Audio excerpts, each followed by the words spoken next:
Hi, I'm professional sports handicapper Ross Benjamin. It's Wednesday, October 30th. It's time for another edition of my college football free picks of the week. I have three games in store, three picks, I should say. All of them go on Saturday, November the 2nd. I'm currently recording, as I just alluded to, on Wednesday, October 30th. So keep that in mind, folks. All these lines are subject to change, and as always, the picks get graded on the line at the time of my recording, which is today. Sometimes that works for me, and as you witnessed, sometimes it works against us as well. But before we get to the three picks, my last 41 videos, 65 and 47 with my free picks. That's 58%, folks. And that includes last week a 3-0 sweep on Saturday in college football, and then going 2-1 on Sunday. And boy, oh boy, you just can't make some people happy. I actually had two subscribers complain about the one loser out of the six games I gave them last week. 5-1, and they're complaining about one loser. I think the definition loser should go to those two individuals. Anyway, let's get to the meat and potatoes of everything. The three games on Saturday. Let's start with a Conference USA matchup between the Old Dominion Monarchs and the FIU Golden Panthers.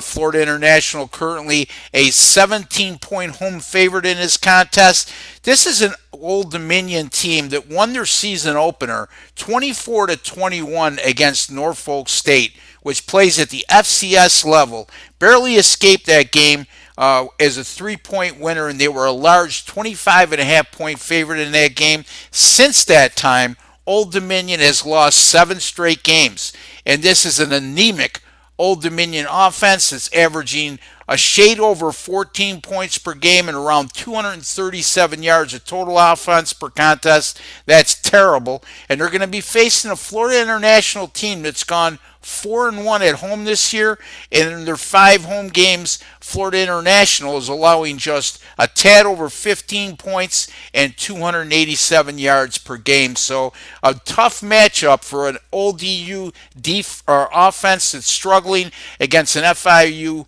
defense that's played terrific at home this year. And one more thing that we must take note of. Florida International last Saturday was embarrassed in a 50-17 road loss to Middle Tennessee State. I can tell you right now, Butch Davis will have his team ready to play. I like FIU big here, -17 over Old Dominion. The next game, an in-state rivalry in the Big 12, is Kansas State travels to Lawrence, Kansas to take on the Kansas Jayhawks. Opening kickoff is slated for 3:30 p.m. Eastern Time, and right now Kansas State is a 6.5-point road favorite in this game. Kansas State is coming off a monumental upset last Saturday at home when they knocked off then number 5 and undefeated Oklahoma 48-41 in a game that the Wildcats of Kansas State were a massive 23.5-point home underdog.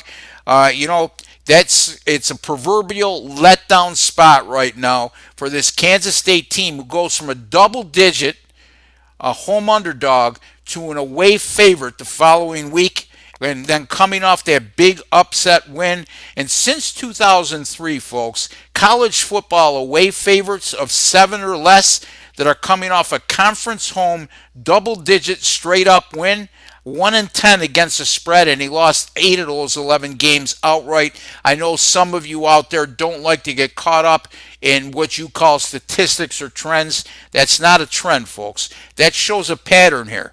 Over the last 16 years, teams that come off a huge upset, okay, it's conference, and they're a conference away favorite of 7 or less, coming off a conference home underdog of 10 or more. Straight up win, the way Kansas State have gone 1-10 against the spread in their following game since 2003, and they also lost 8 of those 11 games outright. Now, KU, Kansas, that is, I should say, They're no longer the pushover they've been in years past. They're not a great team or even a good team by any stretch of the imagination, but they're a much more formidable opponent than they've been in years past under the guidance of first-year head coach and former LSU boss Les Miles. Kansas is coming off a 37-34 upset win at home last week over Texas Tech. And they're going to be coming into this game with a bit of momentum. Last three offensively, Kansas has really moved the ball 35 points per game and 483 yards of total offense per contest over those last three. And I really like Kansas as quarterback. I think this kid has a chance to play on Sunday, albeit probably as a career backup.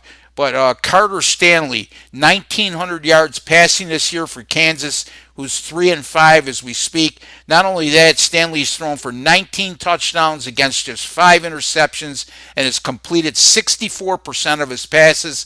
On top of everything else, Kansas will be playing with big-time revenge.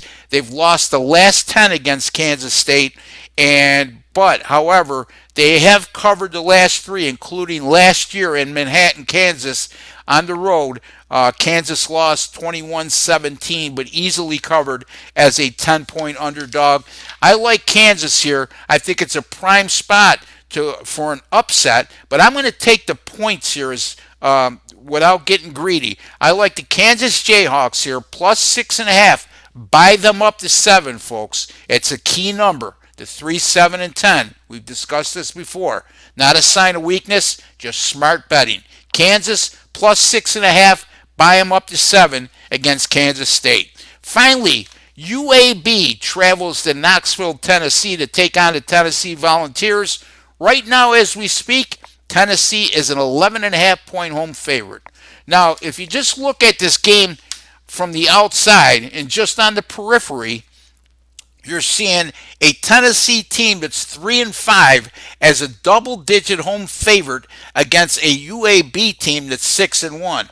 But you got to look more inside the numbers, folks.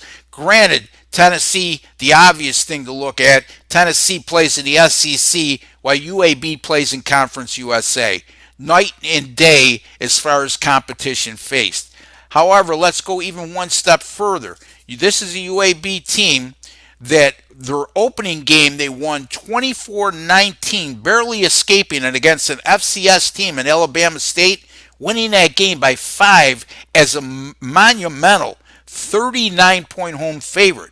Their 5 wins against FBS opponents this year have come against teams that have gone a combined 2-34 versus FBS competition. So the teams they've beaten this year are just absolutely brutal. And on top of the fact, as I alluded to earlier, you play an FCS opponent in your season opener as a 39-point favorite and only win by 5. That doesn't produce a stellar resume. Yes, Tennessee's only 3-5, but 3 of those 5 losses have come against number 1 Alabama, number 6 Florida, and number 8 Georgia. And the Volunteers have won their last 2 home games over SEC opponents, South Carolina and Mississippi State. I just think Tennessee will outclass UAB in this matchup. And it's not like they're going to be looking past a non-conference opponent in the middle of their SEC slate, as they still have an outside chance to be bowl eligible, which would be a big feather in their cap the way this season began. Tennessee minus the 11.5 over UAB. Repeating again, Florida International minus 17 over Old Dominion. Kansas Jayhawks plus 6.5. Buy them up to plus 7 against the Kansas State Wildcats, and the Tennessee Volunteers minus 11.5 over the UAB Blazers. Be sure to visit my website, rbwins.com. Folks, the last 2 weekends, combined college football and the NFL, 14-8. That's pretty darn good. It's around 65%. That's rbwins.com, where you pay a little to make a lot. Until the next time, good luck with all your picks.